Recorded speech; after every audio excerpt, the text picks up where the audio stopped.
Bourbon, Broncos, and no BS.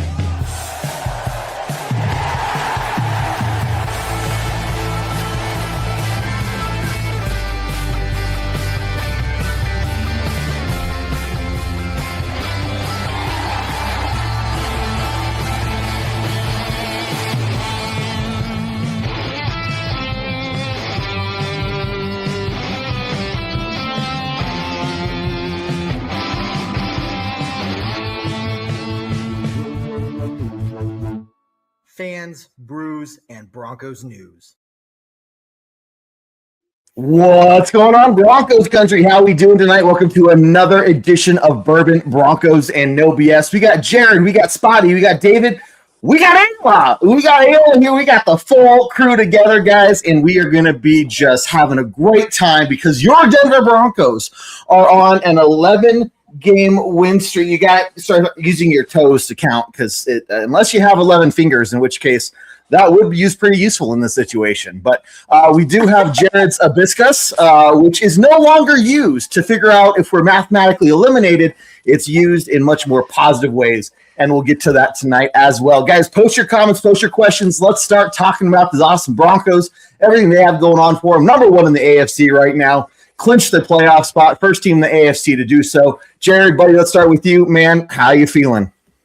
I mean, I'm feeling great. I was after that game, I think that's the first time Broncos Country this year saw a full game from both offense and defense, and it was the first time I think a lot of us watched and was like, we are a Super Bowl caliber team. Like, we knew we were good, but we were like, okay, we're like playoffs good. Like, it's going to be rough when we get to play. But now it's really like, oh my gosh, this team can make a run for it if we can play like that all the time. And I really think it's just the pieces are coming together at the end of the season, which is a good thing. So I'm living on cloud nine right now. Oh, man. Aren't we all? Aren't we all? Mr. Spotty, dude, what's going on, buddy? You know what my favorite thing was this whole entire week? I don't know how much like YouTube I actually watched, people walking back their opinions on Bo Nix and the Denver Broncos. People who are like, oh, I can't put the Denver Broncos in my top 5 because I don't know what I'm going to get from their offense. Well, we showed them that we have the capability of being just as dynamic on offense as we are on defense. So, Cloud 9. Perfect, man. Hey, everybody in the chat so far, you guys are fantastic. David, before we get to you and your comments here, I do want to pull this up because I did get to meet a fan of the show. And it is a representative of Team Puffball. Mr. Chris, one of our longtime fans, was out at the tailgate, got to meet him. And so he wanted to make sure you were here so that you saw the Puffball representation and all that good stuff, man. So, Chris, thanks. Good to meet you. Well, it was too warm. It was too warm. Well, yeah, but he's Team Puffball. They're ridiculous headwear for – yes, absolutely. Thank you. Thank you for proving my point. Well, Chris, we're going to ignore the negativity from Jared here. We always appreciate a fan showing out at any time, and especially a member of Team Puffball, dedicated member, longtime watcher, Chris. So thanks for showing out at the tailgate. Really appreciate you, bud. And now to my comments about the game, guys, like, what do we? No, Chris, I'm with you. Forget again. Put Jared's negativity to the side. Yeah, right. No, it's not Chris's fault that it's 68 degrees in goddamn December in Denver. Man, like, how do you stop this Denver Broncos team if they play like that the rest of the way? Who's doing it?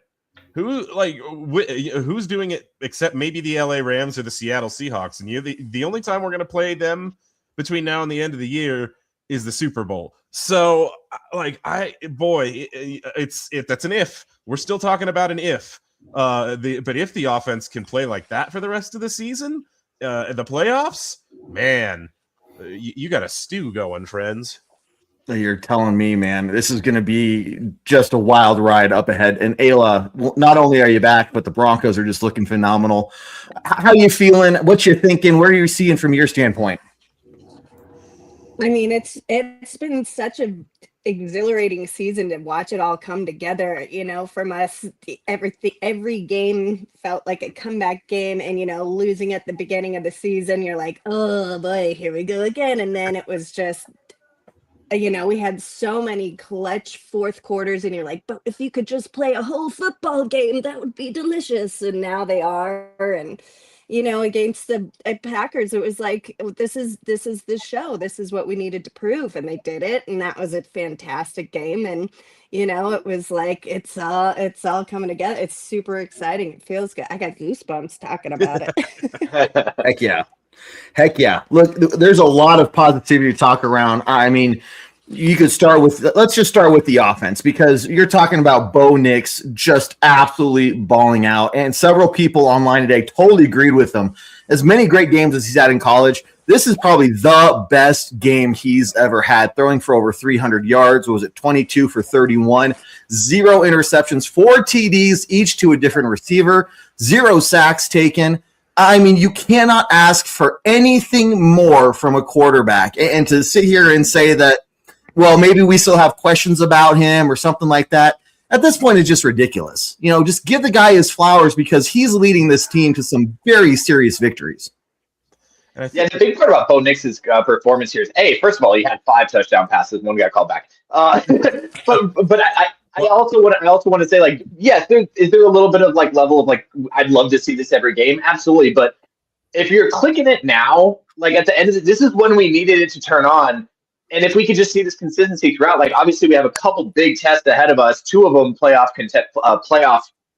teams that will be in the playoff. One of them is mathematically eliminated, but is always a very tough team to play, especially in Arrowhead minus Patrick Mahomes. But let's see that be consistent throughout the rest of the year. I'm super stoked for it. And just like Spotty said, I was listening to, I forget who does NFL Daily. He is a big Bo Nix hater. Never puts him in his quarterback mountain, as he calls it. And he had to walk it back. He had to come back. He was like, you know how I feel about Bo Nix, but man, you can't. That is by far the best game. 134.7 passer rating. You can't beat it. Well, and everybody was talking about that he wasn't going to be able to do it. Against Green Bay, that was the biggest talk around the NFL before the game. They were just like, well, Bo Nix isn't going to show up. Jordan Love is going to show him up. And it was like, dude, they were wrong. They were absolutely wrong. It was so good. I think my favorite tweet this week came from, maybe one of my favorite tweets came from, I think Hayden Winks of Underdog Fantasy had a tweet about Bo Nix where he said Bo Nix was mis-scouted by all the quote-unquote draft experts coming out.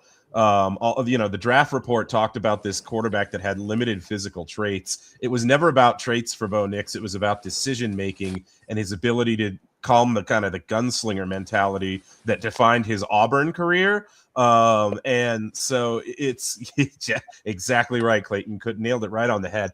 But yeah, it's you look at the touchdown pass to Troy Franklin, right? You think it might be the best throw of Bo Nix's career. And it looks kind of like a simple throw on tape, but man, that throw is all arm strength.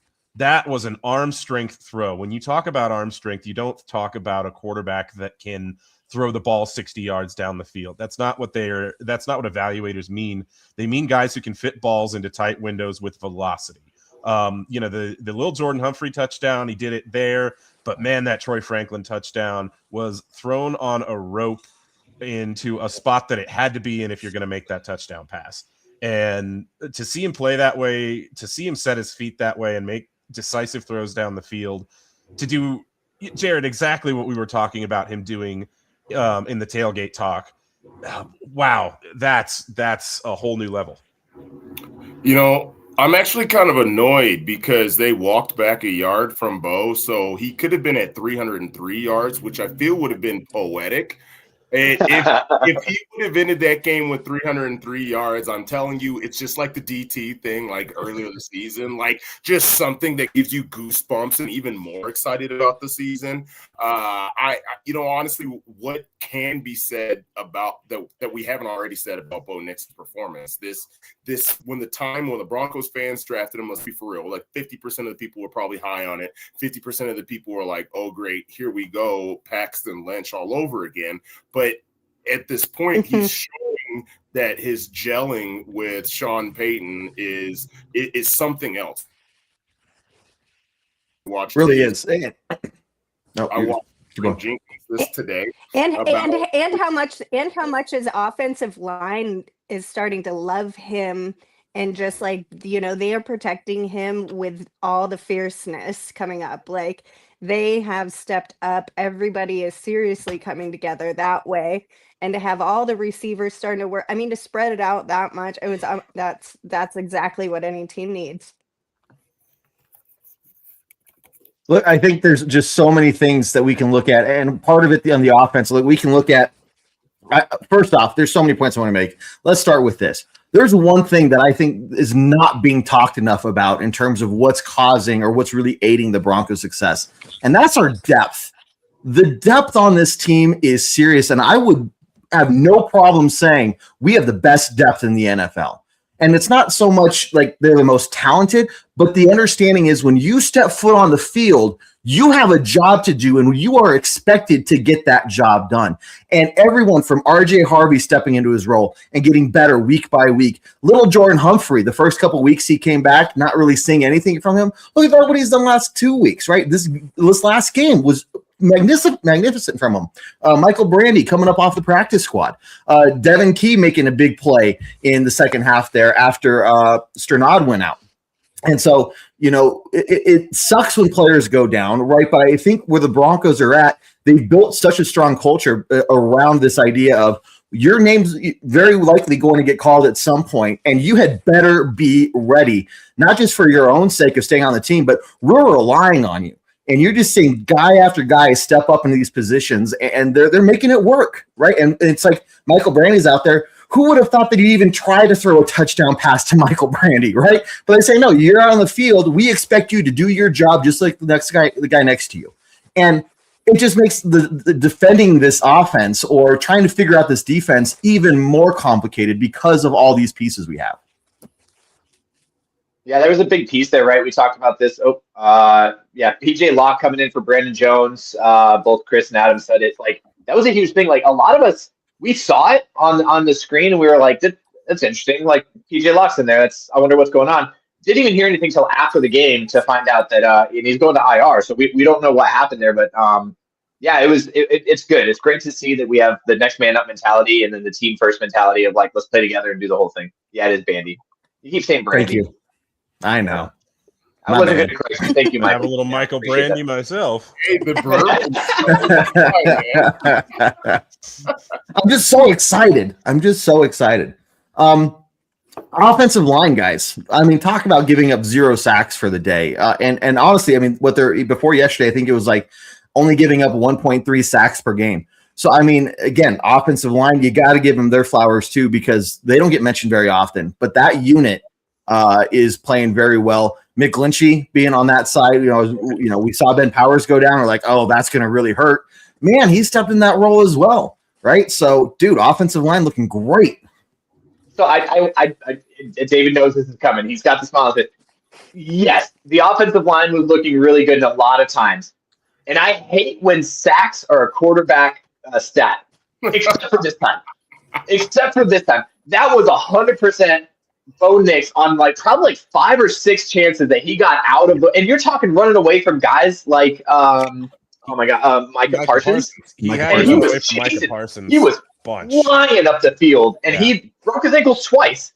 One of them, unfortunately, for a terrible injury, which is awful. Yeah, one of them tore his ACL, unfortunately. I think we talked about it in that, after the game, we got live and we were talking about it. I think, Spot, you mentioned it, the athletic, nobody knows how athletic Bo is until you watch him do those things. When you have a guy like Micah Parsons, who's probably one of the top 5 athletes on the field in the NFL, and you can make him turn around the way he made him turn around, that is wild. And those 0 sacks, let's say about six of them are because of Bo Nix's athletic ability.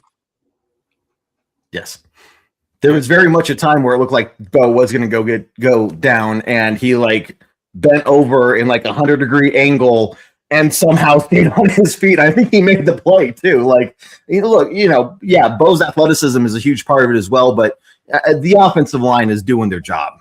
Yeah, no question there. But yeah, Jared, to your point, the Bo's ability to create, and in this game, I really felt like he did his best job all season of balancing his ability to create with playing in structure. There were several great balls from the pocket on time in structure, and the play worked. And there were other times where Bo had to get flushed, but it didn't feel like he had happy feet at any point. It didn't feel like he was bailing from a pocket that was clean and it was unnecessary for him to do it.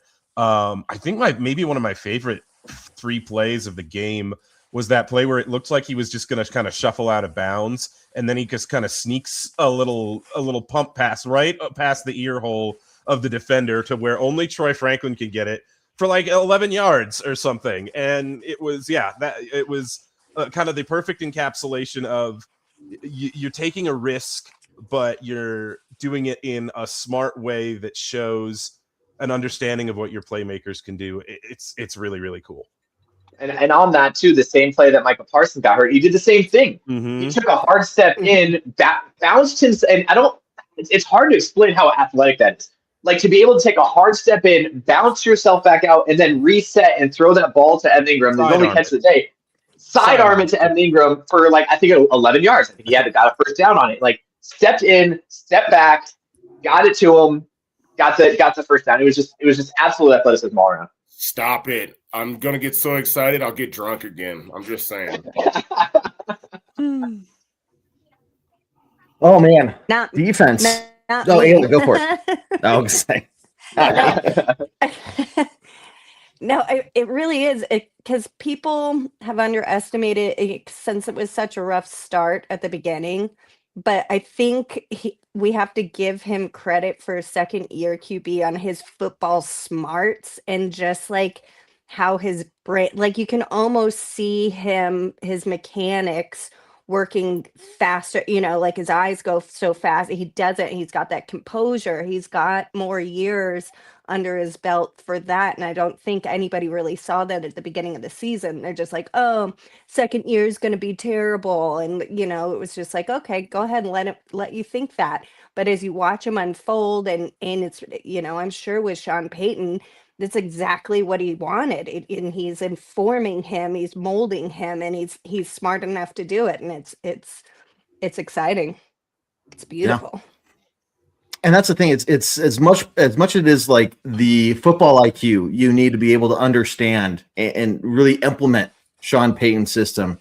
It's the fact that he's able to pick it up at the speed that he has, and then utilize his athleticism to put that into practice, right? So everything about this guy, so many people were making fun of Sean Payton for getting Bo Nix and saying it was such a terrible pick. I mean, I just want to bring every single one of them up onto the show and just be like, admit it on camera in front of us. Here's your video of the reaction of the draft pick. Now explain yourself, right? Can't compete.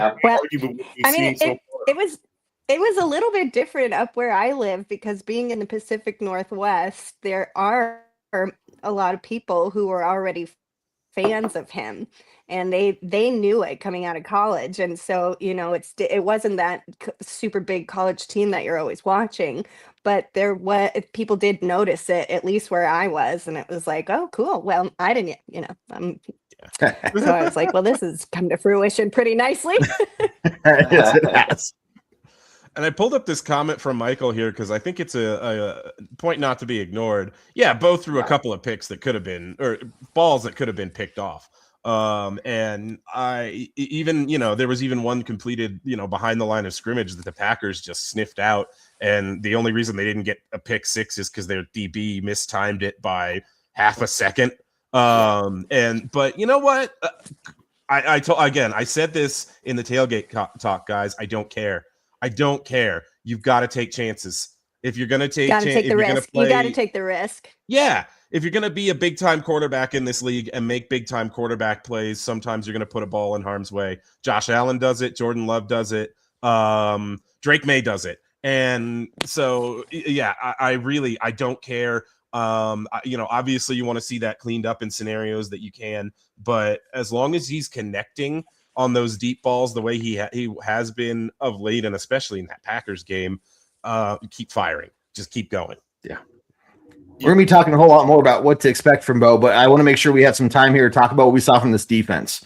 And obviously, did not start the way that any of us expected it to. With, I know I was commenting, other people were talking about it. The number of people that were just wide open, where there was no orange anywhere within the camera frame. And these guys were able to get that wide open. I know you did have one situation where 𝐿𝐴𝐴𝐴 fell down, right? Things like that. But there was still a lot of that going on early on. But they found a way to make adjustments. And what I love about this, there's a lot of things I love about this team. One thing we've seen them do week in and week out is they are getting really good at making in-game adjustments. And you saw the defense tighten up. You saw the sacks come in the second half, especially when they mattered most. One of them pushing them out of field goal range, right? Like all these things coming together. So this defense just continues to shine week in and week out. It was a bad matchup. We can say that, right? So if you saw the stats, the Broncos run the most man coverage out of anybody in the NFL. And the Packers are the best against man coverage out of anybody. So the adjustment was in the second half where VJ ran the most zone coverage he has in the entire like 2 years, actually. Yeah. And we only gave up 62 yards in the second half. Right. That's it. And listen, Ken, I don't mean to put you on blast here because you're one of our absolute best fans and one of our best commenters, and you're always active. You're always here watching. So thank you. But man, I gotta push back on this defense slander. I get it. You're not seeing the kind of defense that you saw a little bit earlier in the season as far as keeping them out of the end zone. But man, you kept the Packers to three field goals and a touchdown in the red zone. You should have shut them out of the end zone in the second half. The only reason they got that Josh Jacobs touchdown on the first drive of the second half was an absolute horse crap BS pass interference call on Riley Moss on a play that should have been. That was bologna sandwiches. Yep. And that was on a third down that should have led to a punt. But here we are. Like you said, Spotty, they allow 62 yards passing in the second half. They turn the ball over twice. They adjust. I'm so proud of the way this defense specifically responded. Because it was a question, right, guys? Like we were watching the game. And to me, it was like, man, the offense keeps responding. Every time the offense is called to respond to something the Packers do, they're actually able to do it. But the defense, it's just not holding up its end of the bargain in the first half. And they did exactly what they needed to do in the second half. And man, Josh, I'll tell you what else. That Josh Jacobs touchdown pass, Dre Greenlaw's in perfect coverage. I was about to say, you can't be mad at that. That is a grown man play. He went up there and used every bit of strength that dude has to pull that ball down. When you have an arm in there trying to pull it out and he still pulls it down, you can't be mad at plays like that because that's what football's about. And you're like, you know what? I got to get my hats off to him. He never should have even had a chance on that, and he did because he's that type of player. 8 times out of 10, he drops that. Just saying. Yeah, probably. And Matt LaFleur, go ahead. Last thing, Matt LaFleur gets paid to do his job. Jordan Love gets paid to do his job. Josh Jacobs gets paid to do his job. The Packers are good. Like, that's it. I get it. Your defense didn't hold the Packers to 17 points. The Packers are good on offense, and you did enough when it counted to win a game. And you kind of led me into this, David, because we talked about it in the last Tuesday show, and then we talked about it on the tailgate talk, and we talked about it in the pregame podcast. We talked about it all of them. But the big one that I was looking forward to is the matchup of VJ versus Matt LaFleur, right? Like, what is that going to look like? And who's going to win that matchup? And let's be honest, Matt LaFleur did better tape study, right? And he found a way to get it in the first half. But like Vance Joseph, which I love, because if you guys remember back to when Vance Joseph was the head coach, and I don't want to bring this up, but we were so mad because we would do well in the first couple drives. Like, we always had the first, when we could play it out, we would always be really good, and then we could not finish a game because we couldn't adjust in the middle of the game. Flip that 180 when he's a defensive coordinator. He is the best person at adjusting mid-game defense and adjusting what he needs to call. And against a guy like Matt LaFleur, who's also very good at that, I think he did an absolutely fantastic job. And he won that in my book, and I think obviously all around, he won that coaching matchup for sure. The last thing I wanted to talk about in terms of this defense, we talked about depth pieces and all this stuff. We talked about some injuries. Justin Strnad going down. As of right now, the latest information we have is it sounds like a serious right ankle injury, according to Mike Kliss. And people are asking online, is this a situation where you could see an available Justin Simmons be brought back to Denver? But I'm going to say no, and I think we all kind of feel the same way. Maybe you disagree with me, but you look at who we have. You know, we're going to have Drake Greenlaw, Alex Singleton, Jordan Turner, and we still have Lavelle Bailey on the practice squad. And that's a guy that, I'm still surprised on the practice squad. When we cut him initially to make the 53-man roster, we didn't think he would last, right? We were expecting some other team to pick him up, but he's still there available for us. So, looking at everything we've seen from these depth guys, as much as I love Justin Simmons and I respect him, and I have his autographed jersey hanging right over here, and I would love to see him back in the Broncos uniform, it doesn't make sense from what I'm seeing at this standpoint. But thoughts from you guys? Who's gonna do it? I'll jump into that. Yeah. I love Justin Simmons. There's no way he's coming on this team right now. He's sat out for not almost a full year. The amount of money that he wants to play for anybody, I heard he was talking that he would love to play for Houston Texans. It's just a pipe dream. Now, would not be amazing? Would that not be the perfect Broncos script? Bringing Justin Simmons, he's never played a playoff game with us, and then the Broncos do a playoff run, Super Bowl win. He gets to go out like Peyton Manning. I'm pretty sure that's some smut right there for a Broncos fan, but I just don't see it happening. My thing with it is, I will preface what I'm about to say by saying that there is no universe in which Justin Simmons can ever be considered a locker room problem. He's just one of the best people who has ever, he's just an incredible, like, all accounts from him is that he is an incredible person. But I mean, this is it, really. Simmons isn't a Sean Payton guy.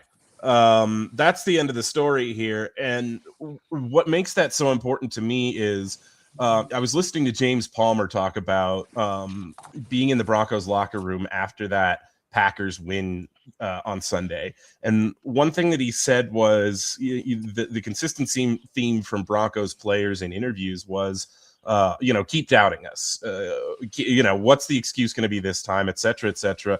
And James Palmer says that all comes from Sean Payton. That culture that he builds of we have to be ultra confident in ourselves. It doesn't matter what the outside world thinks. We know what we're capable of. His culture has permeated every corner of that locker room. And to bring Simmons back in when he isn't a Sean Payton guy doesn't make sense for the chemistry of your team where it's at on an 11-game win streak going into the playoffs. That's where I stand on it. I will say this too. I think that takes away the empowerment that Sean Payton has given our backups. And not so much, not just Justin Simmons. Like I just anybody really. Like if we try to pull into anybody, it takes away that like you said it across the board from the guy that's probably from Bandy back and forth from the practice squad all the way up to Bo Nix, right? Of the spectrum of people that we have on the team, the spectrum of talent we have on the team. You take it away when you bring somebody else in. That's telling them we don't believe that you're the guy. Now, we're going to talk about this, I'm sure, at some point, but we signed a guy from Houston off the practice squad, but he's probably going to stay on our practice squad / jump out with. We'll talk about that in a minute. But really what that means is I don't trust that backup, and that doesn't give that the chance to empower him. You see PJ Locke jumping in there and playing fantastic. Yeah. So give him that chance. He's been with this team the whole time. Give him the chance to be that team guy. I think that what we have is good, and I don't think there's any need to go out and get anybody. Well, just, I like where we're at. I feel like if you did bring him in, he's not a backup guy. You are bringing him to be a forefront, and he's already been in the Broncos' shoes. He's already a rock star. He's an amazing player. We're not gonna say that he isn't good enough to come be on our team. He's absolutely great enough, but it might make the value of our players feel a little bit less than. So yeah, I think you're right. It's just not the right time. It's not the right thing. Too much money. We're not there. You can't just jump in and come grab a Super Bowl right now. I guess he's not. It's not Phillip Rivers. Yeah. Yeah. Fact. Oh my He's gosh. lighter than Phillip Rivers. He might be a little skinnier. I love it, guys. Like, And that's a great Come on. way to end the first half of the show as we move on into halftime. Guys, I sent you your orange slices. Hopefully you got them in the mail today. If not, I would not recommend eating them because they'll probably be bad. But either way, go take a break, get a stretch in, everything. We are going to start. I need to make a public service announcement from a comment earlier. Sean, I like the enthusiasm. I'm going to recommend, though, from a health standpoint, you stick to alcohol instead of jumping straight to the 𝐉𝐚𝐿. So just for everybody out there, either way, Jared is in pain, and I'm going to move on. Guys, make sure you check out all of the other content we have for you guys. We got our pregame podcast on iTunes, Spotify, Google Play, and Stitcher. So make sure you follow us there. You check us out there. Game day, we're also live 1 hour before kickoff for the live tailgate talk show, going through all the last-minute information. Also, that is a chance for you to win a Broncos jersey of your choice by playing in the Score Prediction Challenge. Tune in about halfway through the show. We'll tell you to enter your score predictions. And if you get the score right and you have to guess the Broncos to win, you will get a Broncos jersey of your choice. Our guy Mike here in the comments was just minutes away 2 weeks ago against the Raiders from winning, being one of the first winners in 8 years, if not longer. And it was great to see you guys. So make sure you tune in for that show. We'd love to have another jersey giveaway there. And then don't forget about the live halftime show, the halftime hash here at Bourbon Broncos No BS, as we do our quick instant reactions to the first half, everything we saw going on, and talking about what the Broncos need to close out the game and come away with yet another win in the second half of the game. We also got our post-game podcast Mondays at 8 p.m. Mountain Time, so tune in for that. And then this show every Tuesday night at 7 p.m. Mountain Time. Guys, we got a ton of Broncos content for you. Make sure you're following us on YouTube as well. We also got all those daily shorts and everything. And if you're like, Kev Dan, that is just way too much. How do I keep track of all that? Head on over to broncosandbourbon.com, where you can see right there on the homepage our latest live show, our latest videos, latest podcast episodes. We also got articles on there that's being written by our guy Adam, that's helping me out with the Monday night shows. He's on there as well. So check out his articles, comment, talk about them, interact with other Broncos fans that way. That website is still being built out and everything, so a couple bugs, but it is essentially up and running, and it's free to sign up. And this is the time to sign up, because everybody who signs up after the Super Bowl ends will have to pay when we introduce membership tiers. Everyone who signs up before the end of the Super Bowl will be automatically upgraded to the first level of membership tier for free, and so you won't have to pay for that. But everyone else will have to use the free version, and you don't want to do that. So just head on over there, sign up now, get it on the ground floor as we continue to build that thing out and make it even better for you guys. But that, again, is broncosandbourbon.com. That being said, guys, it is officially time to move over to Week 16. I know we just had this game that was a Super Bowl preview potentially, but there's still a lot of talk about this Jaguars team who's number one in the AFC South. And they've won, I think, 5 in a row now, I believe it is. One of those teams being against the Chargers. So they're looking good. Trevor Lawrence is feeling good. He looks good on the field, but, they really haven't played the Broncos defense. So it's time to talk about this, because the Jaguars are coming to town and the Broncos are feeling really good about themselves as well, obviously. So let's start talking about that, guys. What are you seeing from this upcoming matchup? Random pick, Spotty. Let's start with you, man. Did you take a breath during that? No. Just checking, man. Like, that was like, I was trying to breathe, man. Maybe breath. I just go on autopilot. I'm like, I've done so many times, and then just whatever. Anyway, I like it, man. I appreciate the compliment. No, to speak of the Prince, Trevor Lawrence and the Jaguars and Duval. You know what? Actually, I'll go ahead and tell you this last game against the Jets is probably the best game anybody's ever seen Trevor Lawrence play. And we are not the Jets. This is a Jets team that's already lost Quinnen and Williams and Sauce Gardner and whoever knows. I don't even know who started at quarterback. Somebody with the last name Cook, and it wasn't Brandon. So you know what?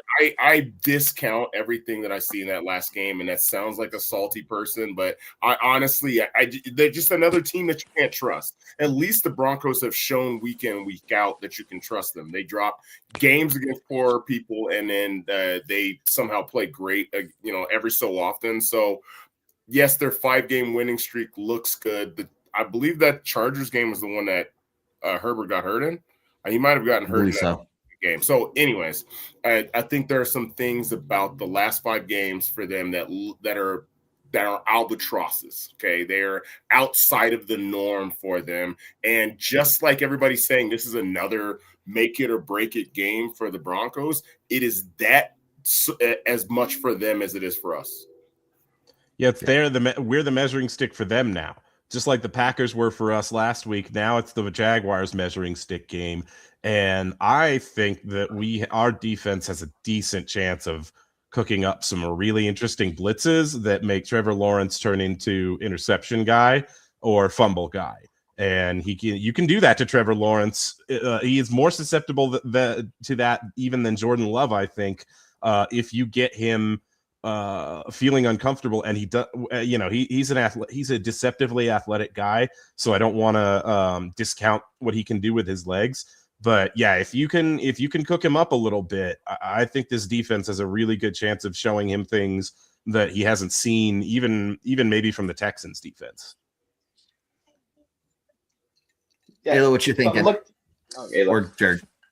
Yeah. Well, I mean, it's a huge factor that people tend to negate it, and it gets said in Denver, if you have lived there and been there and played there, is playing there is completely different, you know, from the environment, from the stadium standpoint to literally the environment there. Like, you get gassed out, people get gassed out, so it's like a different level of environment than it is anywhere. So you put that in with a little bit of Mile High magic in our defense, and it changes the game completely. So I think a home game, and they tried to discredit us with that with Green Bay, but we saw it happen to them too. And so I think it's always a huge factor. It's kind of like another man on the field. We heard Sean Payton. We heard reporting that Sean Payton turned to his offense and said, "Look at that defense. They're gassed. Let's go." And they did it. And the Jaguars breathe swamp when they're at home. So like, they've got that thick, damp air. You're not going to get a single bit of it here in Mile High, friends. So they be breathing swamp air. Yeah. Look in the inside of their lungs. There's moss growing in there. I believe it. Call it Jaguar moss. It's damp. If I'm happy for any 2 home games back to back, it's very these 2. moist. True. It's Green Bay and Jacksonville. Yeah, good take, Jared. I think these 2 teams both needed. Both of them are not going to do well in the altitude that we have, and I think Jacksonville is definitely one of those. I do want to bring up too. Obviously, we're worried about Justin Herbert. Yeah, he had a great game against the Jets, and Brady Cook or whoever it was threw 3 interceptions in that game, and yeah, they scored 48 points because they had the ball on the 20-yard line twice. He still only threw for 330 yards. Also, he was the leading rusher on the team as well. Yeah, and so you don't have a run game. Etienne is not doing Etienne. That's the word. Etienne is not playing well. Like, he's not getting the rushes. Like, they're not really running the ball. They're a very one-sided team, and that's the pass game. And if you're going to go against a defense like the Broncos, who have the reigning NFL Defensive Player of the Year, and Riley Moss on the other side, that's our strength. Passing the pass defense is our strength, and I think BJ is going to be able to cook it up. The last loss that Jacksonville took was against the Texans, and they got stomped in that divisional game, 36-29. And then, yeah, they went out and they just absolutely destroyed the Chargers in Jacksonville. But like Spotty said, I think that was the game that Philip Rivers ended up getting hurt. But yeah, I mean, nobody should take this team lightly. Philip Rivers? Oh, it's Philip Rivers. Oh my God, Chargers and Philip Rivers. I really just put those 2 together in my head. I'm living in 2015, guys. So, Welcome back. Welcome Jesus. back. yeah, Welcome back. Herbert. Yeah, there's a new quarterback in town. Yeah, he's brand new. He's like a rookie, right? So Yeah, I've never heard of him. yeah, him and the Herbert Oakland and Raiders. Lawrence sometimes. So and that's when they him confuse and the Oakland Raiders and the San Diego Chargers. All those things. So.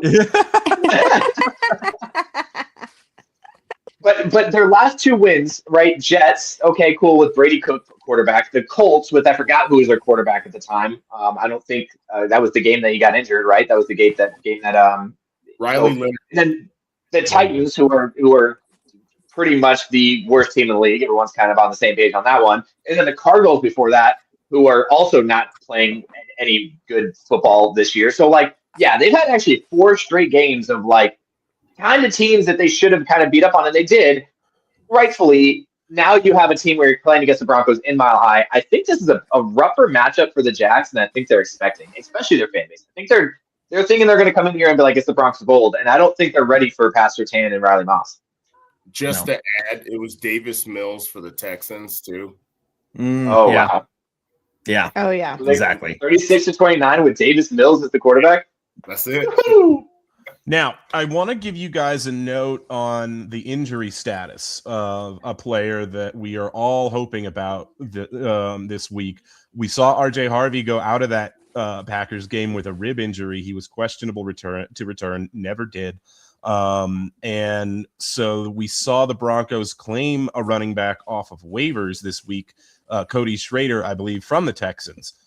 Now that could have been interpreted as a sign that RJ Harvey was going to then miss some time, because they also signed another running back to the practice squad, 𝐏𝐚𝐲𝐭𝐨𝐽, last week, I believe. But they also today released 𝐏𝐚𝐲𝐭𝐨𝐽 from the practice squad, which tells me maybe the RJ Harvey injury, not something that's going to keep him out for the long term. We did not see RJ Harvey go on the injured reserve the way we saw Brandon Jones go on the injured reserve yesterday. So at the very least, they are not expecting RJ Harvey to be hurt for multiple games. And, status up in the air until we see a practice report tomorrow, but he may not even miss this upcoming game. We'll see.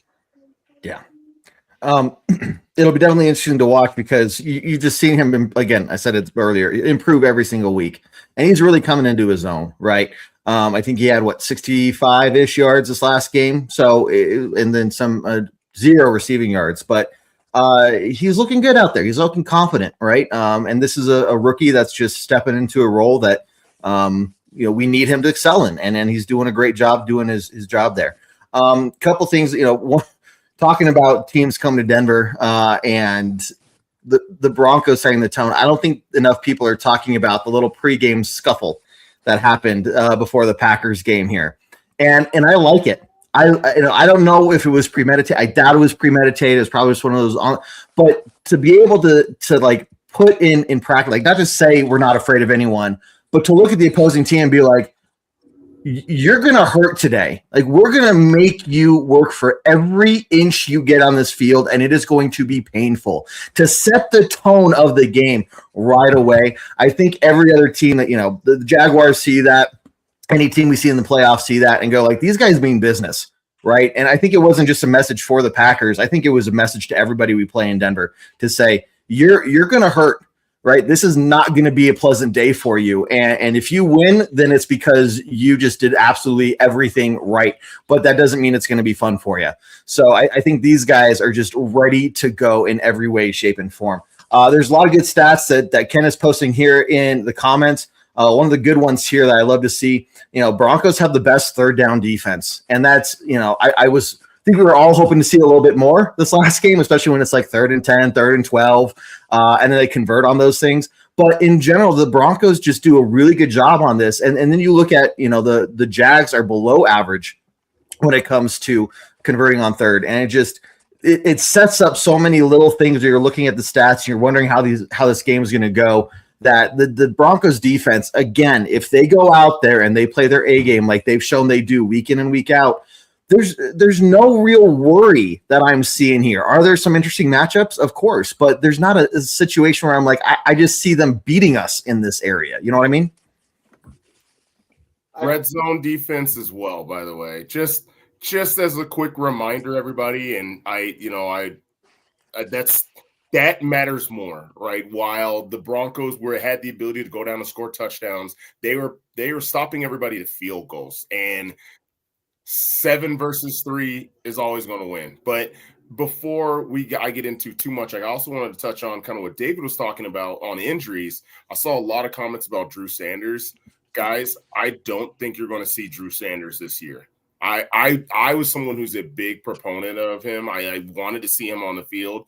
The guy has really had probably the worst luck of any player the Broncos have drafted the last couple years, not named Greg Dulcich. So I just think yeah, another one, right? It's unfortunate for Drew, but he's been out of football almost now a year plus, and it's also a year where if he didn't play this year, he wasn't going to be on the team anyways.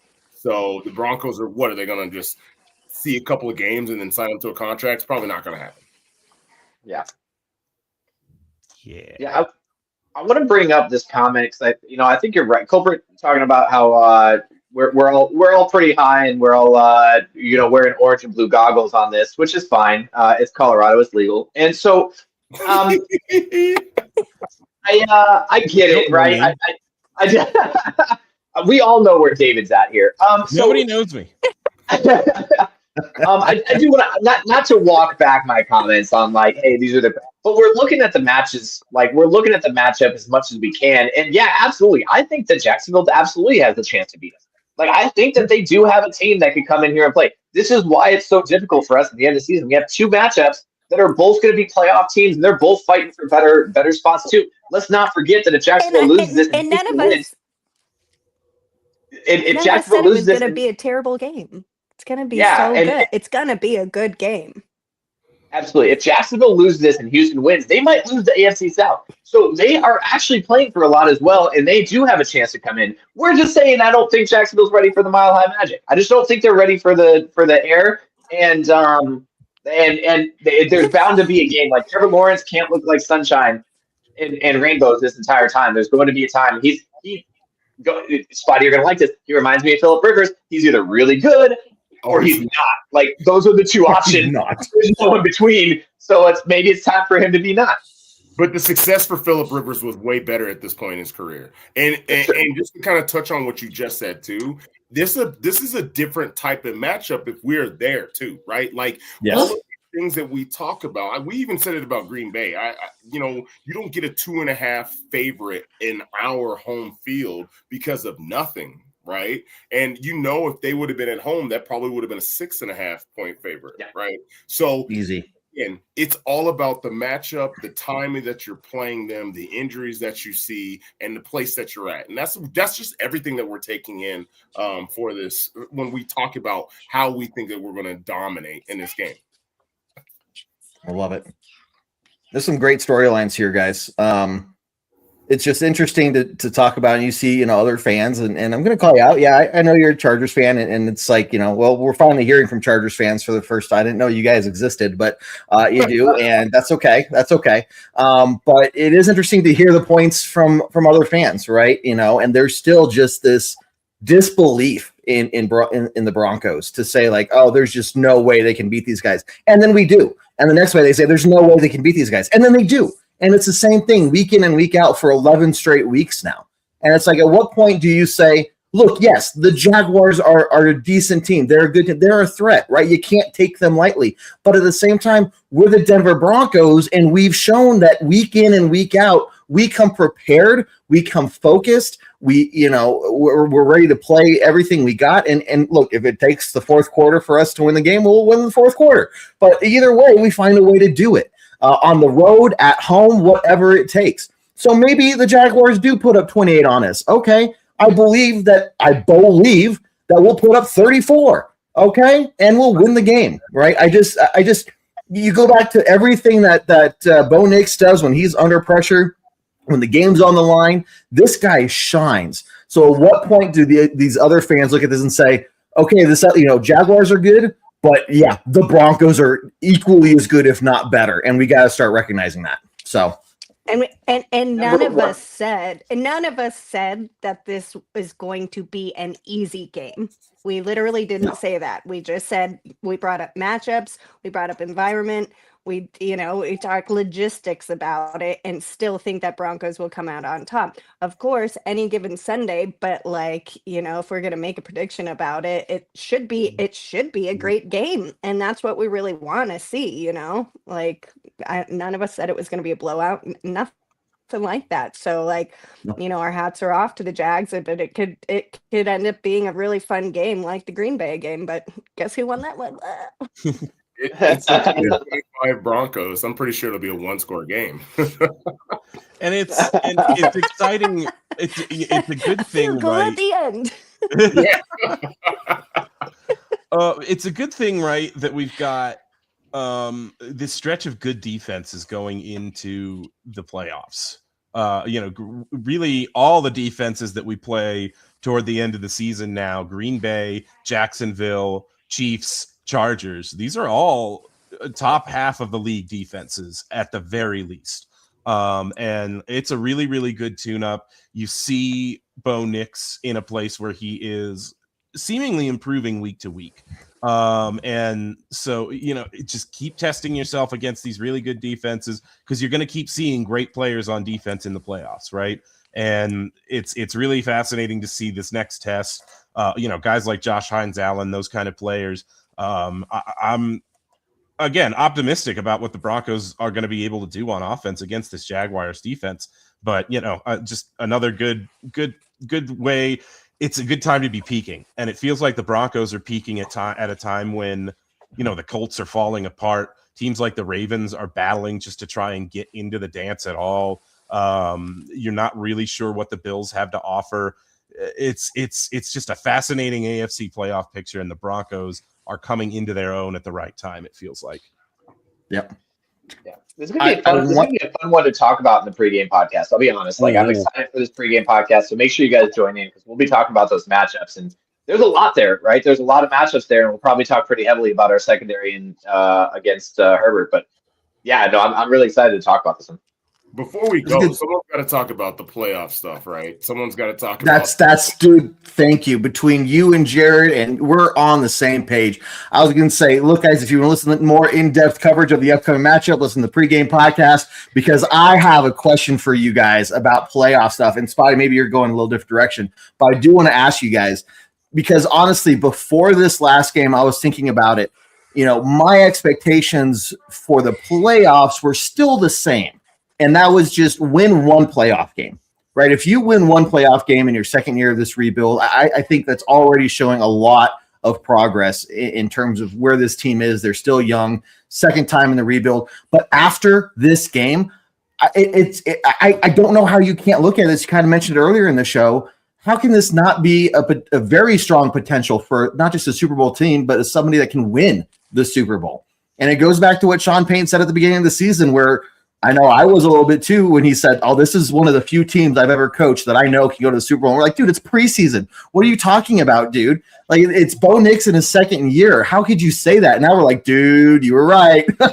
and I'm fully on board. And so my expectations have fully changed to, if you only win one playoff game, that's a letdown. And I think getting to the Super Bowl is at least the floor for this team this year in terms of my expectations, because we've seen that if they go out there and they play their A game, they've cleaned up the penalties, and that was a big thing for me, right? They're still staying healthy, knock on wood, and they're going out there, and these depth players that do get called up when they're stepping up. So how could you look at this and say this, one, if we're not afraid of anyone, how can we not be a Super Bowl team? But what are you guys feeling after this last week's game? I'm ready to go. You got first. David. Spoke up first. I'm ready to go. Let's go to Santa Clara or Orange Weekly trip. Let's book it right now. Everybody plunk down your $10,000. Get your tickets while they're hot. Let's go. Because I'm like, okay. But seriously, really, it's like I said earlier in the show. I'm not afraid of anybody if I'm the Denver Broncos in this AFC playoff picture. I'm not scared of anybody else. Let's just go. Jared. Sorry. I just looked up. So you mentioned penalties. So in my head, I'm like, okay, so like I'm wondering after that last game, right? We did pretty well. We didn't have a lot of penalty yards. Who leads the league in penalty yards? Like, is it still us? It's Jacksonville. Oh, what? Jack, that's why I had that reaction. I'm looking at this. I mean, only by a few, but like, yeah, that's so funny. Yeah. So I'll say, so we lead the league in penalty yards. They lead the league in penalties, overall penalties, but we still lead in penalty yards. Yeah. They have 117 penalties. We have 115. Yeah. Yep. Mm-hmm. But it's taking 3 weeks to clean it up. Are we crashing Dan's house for a Super Bowl party? Hell yeah! Santa Either that or starting to GoFundMe to go to Santa Clarita. Like, what are the two options? I mean, I could sell some feet pics. I don't know. We can figure it out. I'm down. I am not above that. We might need to bring back the Bourbon Broncos no BS OnlyFans for Jared and everything he was doing there. So, but I'll contribute.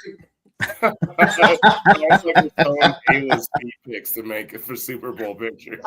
Yeah, maybe it'll be one of those things like guess which host's feet these are, and you have to. It's a little game. Question turns out it was fingers the whole time. This went somewhere I was not expecting. What you got? All right. Welcome back, Ayla, to make it weird. No, but seriously, www. Oy vey. All right. I've got nothing. Closing thoughts? Closing thoughts. Before we go to closing thoughts. Well, we've got games to play before then, so it's just like it's fun to get ahead of ourselves, but we'll just stay cool. We got to win this weekend. I will actually be cheering for the Cowgirls. It's like it's true. We got a little bit more to do. We can do it, but we got to keep the focus. Yeah. And it's so good to see these guys. They're so well led between all the coaching staff, the captains on the team. You don't see these guys every game we talked about that could be a potential trap game. They always came there just fully focused on the opponent in front of them, and that just speaks so much to what's going on behind the scenes there. Right, what's going on in those practices and those briefing rooms, what do you call them, film study, all that stuff. So. It's great to see. We will get some closing comments here in a second, and also Jared is as we were mentioning it is looking at maybe hosting a Super Bowl party, but he's wanting to bring out a whole bunch of people, some musicians, some rappers, maybe a clown somewhere in there, but that gets expensive. So either way, he has a special guest that he wants to bring in, and he'll tell you all about it after the closing or reminders here. First off, broncosandbourbon.com. Guys, make sure you go check it out. Sign up today for free, and it's a great place to just find. It's a one-stop shop for all of our content, so you don't have to go hunting around for anything like that. But make sure you go check it out. Sign up for free now today. Make sure you're following us on all the different places: iTunes, Spotify, Google Play, Stitcher, Facebook, YouTube, TikTok, whatever social media you're on, we're there, right? So make sure you go follow us and check us out. We'll be back. We have the pregame podcast later this week, and we got the Tailgate Talk Show 1 hour before kickoff as well this upcoming game day. Guys, it's great just going through the season with you. I appreciate everybody in the comments, but let's get to some closing thoughts. And first, Jared, I know you're excited about the clown coming to the Super Bowl party, but who else you thinking of bringing along, inviting? Yeah, so I reached out in the efforts of trying to stay consistent with the Super Bowl halftime show. I was trying to get Bad Bunny, so I reached out to Bad Bunny on Craigslist, and I got one. I got a Bad Bunny. Unfortunately, I realized that it's because it's during the Super Bowl. The real one wasn't going to be there. I was surprised he was really cheap, so I actually just got some dude in a bunny outfit that's just going to do terrible things to people. So you're not going to miss it. I love it, man. That was a good answer for a really dumb setup question there. So I appreciate you saving me there because I was halfway through going, this isn't going to work. But it did. So anyway, closing thoughts over to you, Jared. What you got for us, man? look, I didn't say it during the show, but I'm going to say it in my final thoughts. I think there's a level of I'm expecting that we're going to lose one of the next three, and I don't know which one it is. I don't know where. I just expect that we're going to get punched in the mouth one of these next three games, and that's okay.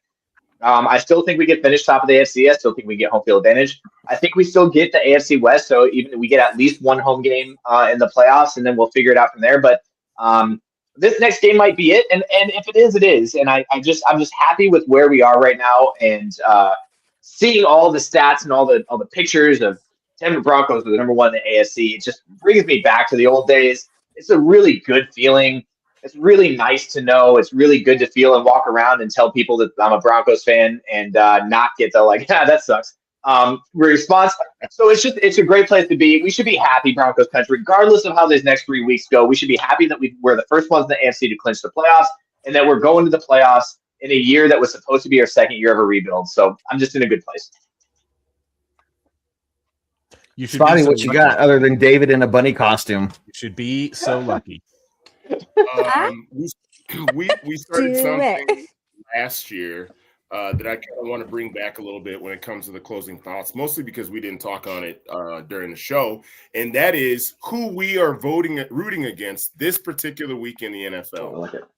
So as Ayla already brought up, because she touched on this earlier today, we're cheering for the Cowgirls to beat the Chargers, because if the Chargers lose and we win, we'll clinch the AFC West. And then, of course, we are cheering for the Baltimore Ravens to beat the New England Patriots, because if both of those things happen, and I believe if the Bills were somehow to lose, the Broncos would clinch the number one seed. And then, of course, with the Chargers losing and us winning, we clinch the AFC West, because those things matter. And I know that we had the one Chargers fan in our comments. I just would like to remind him that it's either the Broncos or the Chiefs have won the AFC West for the past, I don't know, 15, 20 years. So let's keep it up and let's revert that back to the Broncos for the next 9.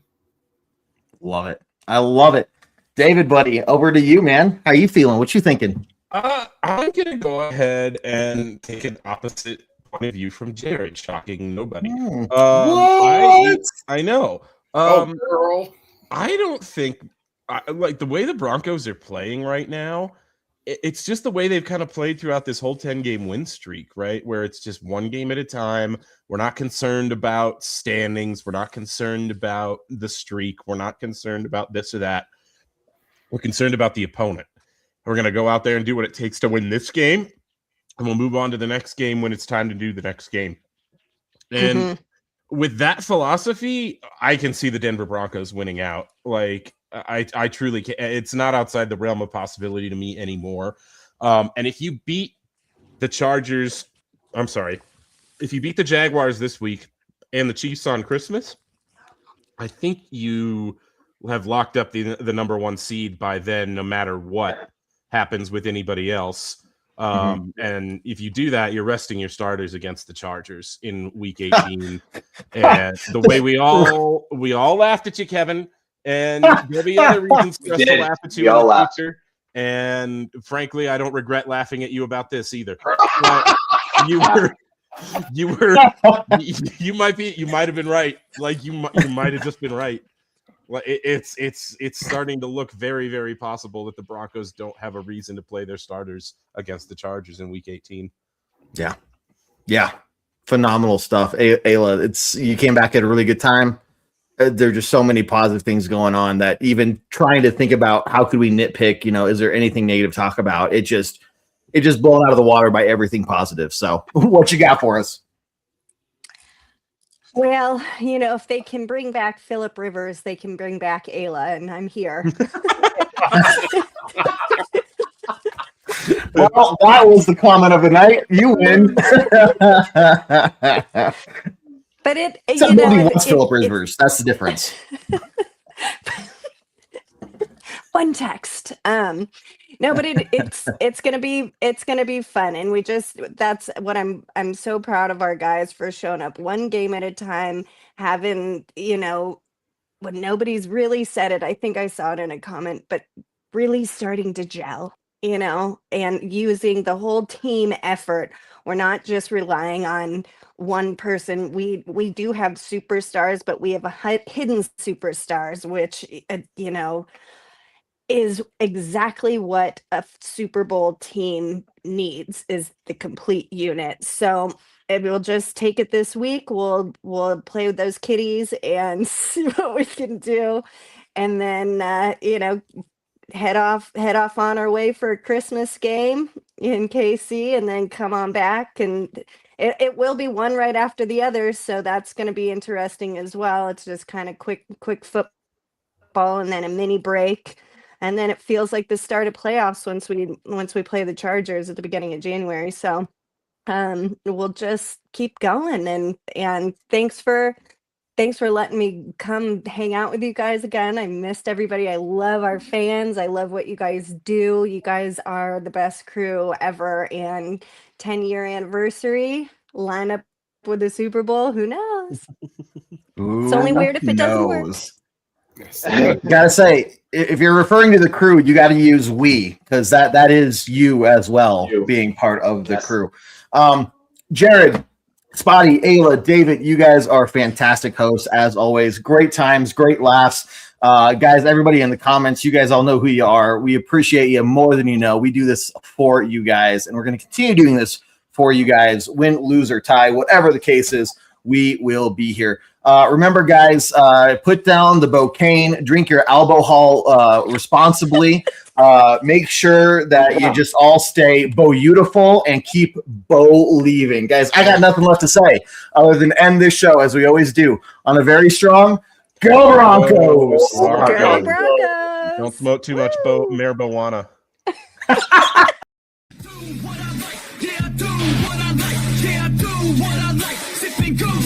Right, and I go with the flow. Yeah, I go with the flow. Yeah, I go with the flow. Cause I know I'm the show. In the zone, here I go. In the zone, here I go. In the zone, here I go. Yeah, they know I'm a pro.